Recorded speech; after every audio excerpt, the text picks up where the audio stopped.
Tugiye kuvuga kuri application bayita National Chia utanga University Scholarship 2026.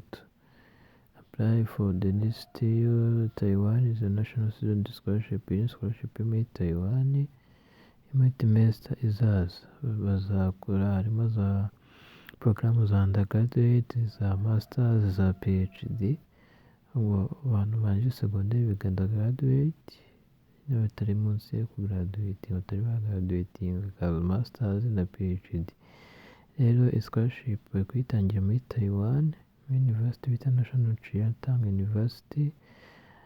Ikindi umuntu uzayibona azishyurwa ibintu byose. Deadline yo kuapplyinga ari 3 z'Ukwakenda 2025.